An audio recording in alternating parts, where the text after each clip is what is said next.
नमस्कार मित्रांनो, आज आपण जाणून घेणार आहोत की 10वीच्या पुढच्या एपिसोडमध्ये नेमकं काय काय होणार आहे। तर मागच्या एपिसोडमध्ये तुम्ही पाहिलंच असेल की प्रजासत्ताक दिन असतोय। प्रजासत्ताक दिनानिमित्त सर्वजण भाषणाच्या स्पर्धेमध्ये भाग घेतात।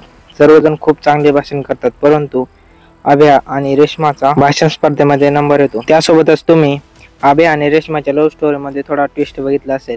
अभ्या शेवटी रेश्माला माफी मागतो, त्यांच्या नात्यात पुन्हा रंगरूप येणार आहे। मग प्रश्न पडतो की अभ्या रेश्माला आपली प्रेमिका म्हणून स्वीकारेल का? तर याचं प्रश्नाचं उत्तर आहे नाही, तो रेश्माला मैत्रीणच मानतो। तर तुम्ही दुसरीकडे बघितलं असेल की दाद्या नोकरीच्या शोधात खूप ठिकाणी जातो, परंतु त्याला प्रत्येक ठिकाणी रिजेक्शन भेटते। नंतर शेवटच्या कंपनीत त्याचा इंटरव्ह्यू तर खूप चांगला जातो, परंतु त्याची निवड होत नाही। त्यामुळेच तो शेवटी भांडणाला उठतो आणि त्याचे एपिसोड संपलेला आपल्याला दाखवलेला आहे। तर पुढच्या एपिसोड मध्ये आपल्याला बघायला भेटणार आहे की ही मॅनेजरने केलेली एक चाळ होती, त्यातूनच तो मॅनेजर दाद्याला सिलेक्शन करणार आहे। तर पुढच्या भागामध्ये तुम्हाला दाद्याला नोकरी भेटलेली बघायला भेटणार आहे। चला तर मग ज्यांना 10वीचा पुढचा एपिसोड पाहायचा त्यांनी आता चॅनलला सबस्क्राईब करून ठेवा।